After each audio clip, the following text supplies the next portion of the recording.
Kamusta kayo mga kalapatids? Good morning sa inyo. Tiyan nyo yung mga ibon natin, oh. Pag-gala-gala lang. Kasi kaninang umaga, mga bandang alas 6, ay pinakawalan ko na yung ating mga panglipad, yung ating mga youngster na tinuturuan. Okay, kasi naghatid tayo ng mga bata sa eskwela, sinamantala na rin natin. Then pagka pakawala, ronda-ronda sila dyan, lipad-lipad. Sa habang tayo ay bumalik tayo dun sa higaan, natulog tayo mga kalapatids dahil kailangan natin magpahinga ngayon, alas 9 pasado na. Okay, so makita ko uli dito para silipin sila. Mukha namang tapos na sila magro-ronda. Samantala yung dalawang pang SDR natin, apat yan silang lumabas eh. So ito yung isa, yung blue check na yan, tapos ito yung velvet na to.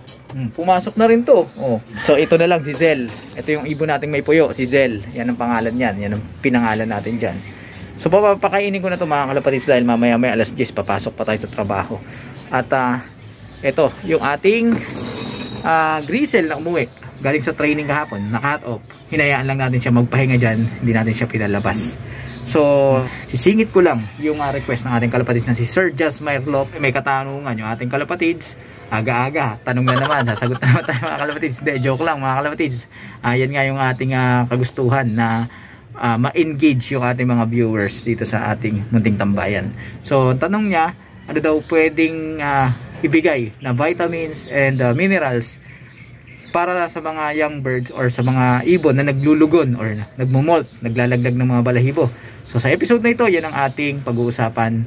Pero bago yan, sa mga hindi pa nakapag-subscribe, mag-subscribe na kayo, hit nyo na notification bell para updated kayo sa ginagawa nating kwentuhan dito lang sa ating munting tambayan. Para namang stress na stress ka, tol. Tignan nyo, matalino to si Zel. Nakita niya, binuksan natin to. Itong ating lagayan ng katuka. Pumupwesto na, tignan nyo. Oh, di ba? Ang lapit ng ibon natin na to. Kaya gusto ko na to eh. Kung matatandaan ninyo mga kalapatids, ayan yung ibon na binigla natin sa Angeles, Pampanga. 71 kilometers. 4 months pa lang siya. Inuwian niya tayo, dinaig niya pa yung mga mas matatanda sa kanya. So nabibilib ako dito sa ibon na to, kaya tinigil ko muna yung exercise niya dahil palayo na ng palayo yung nasa club. Baka masayang lang yung potential niya kung mawawala siya dun.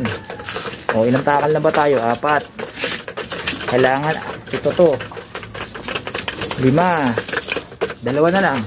Gustong gusto ko tong ibon na to eh. Naka commercial ring lang yan mga kalapatids. Spare lang yan eh. Kumaga yun yung sumobra sa breed natin na sisingsingan.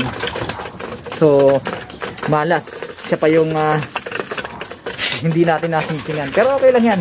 Ilipad natin yan sa SDR. Pinapahinog lang natin. Okay. Alright.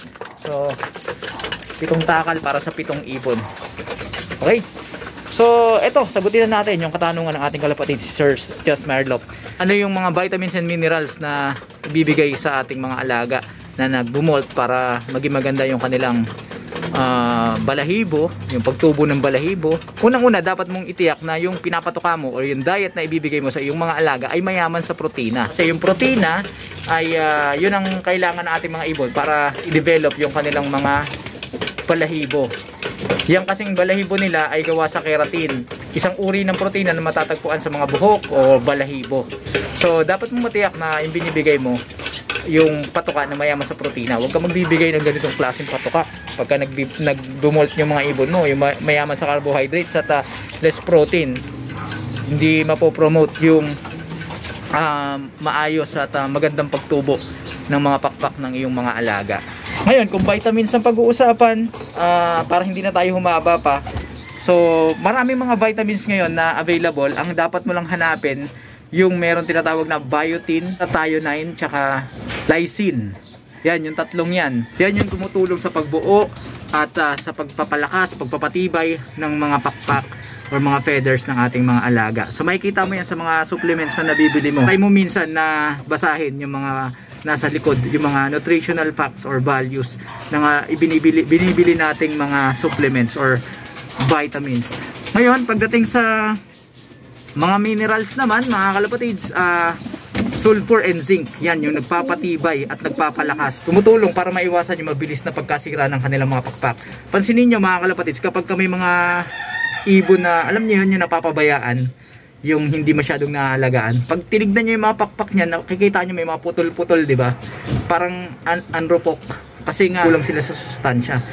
Mostly yung mga vitamins and minerals na yan, makakita naman sa kanilang mga patuka, sa mga iba't ibang klaseng grains or mga buto na tinutuka nila. Kaya para mabilis ang usapan, pagka nagmumolt ang mga ibon or kaya nagbe-breed tayo, breeder mix. Ang mix kasi na yon ay mayaman sa protina, kaya para hindi na tayo mahirapan, yun ay bibigay mo.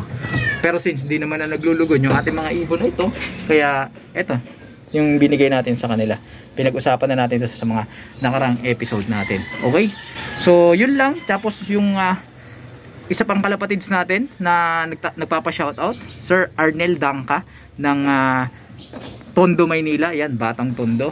Kamusta kayo dyan, sir? Happy flying sa inyong lahat. Okay? So mga kalapatids, tapos na kumain yung ating mga alaga at uminom na rin sila ng tubig na misteryoso na malabo yung ating ipinainom sa kanila, pero mamaya plain water tayo. So sa mga susunod mga kalapatids, magkakaroon tayo ng konting pagbabago sa mga gagawin nating episode. Nakaka-excite to mga kalapatids kasi kung mapapansin niyo, hindi tayo nakakapag-loft visit gaya ng ginagawa ng iba.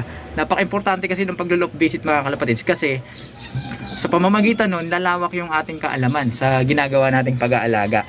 Kasi yung mga idea, mga practices, good practices na ginagawa ng mga iba nating kalapatids, eh matututunan natin. Subalit, wala nga tayong oras, wala tayong, alam nyo na, wala tayong means para gawin yung ganung pag-loft visit. Kaya, naisip ko na sa susunod, eh magkakaroon tayo ng mga reactions video na kapupulutan talaga ng mga bagong ideya at kaalaman, at lalawak talaga yung idea natin sa mga bagay-bagay na ginagawa ng ating mga fanciers, kakaibang idea nila. Sa mga ideyang yon ay makakapulot tayo ng mga maaari nating maging takeaways or maging practices din sa ating ginagawang pag-aalaga na makakatulong sa atin. Kaya abangan ninyo yan mga kalapatids. Sisikapin natin na gawin natin makabuluhan at may matututunan sa bawat pagtambay ninyo dito sa ating munting tambayan sa ating YouTube channel. Kaya sana huwag kayong magsawang tumutok, sumuporta sa mga hindi pa nakapag-subscribe dyan. Subscribe and hit notification bell. Mag-like, comment, share sa video ito kung yung nagustuhan.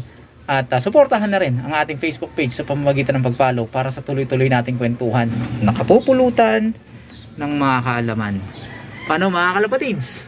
Hanggang sa susunod nating pagkikita. Paalam!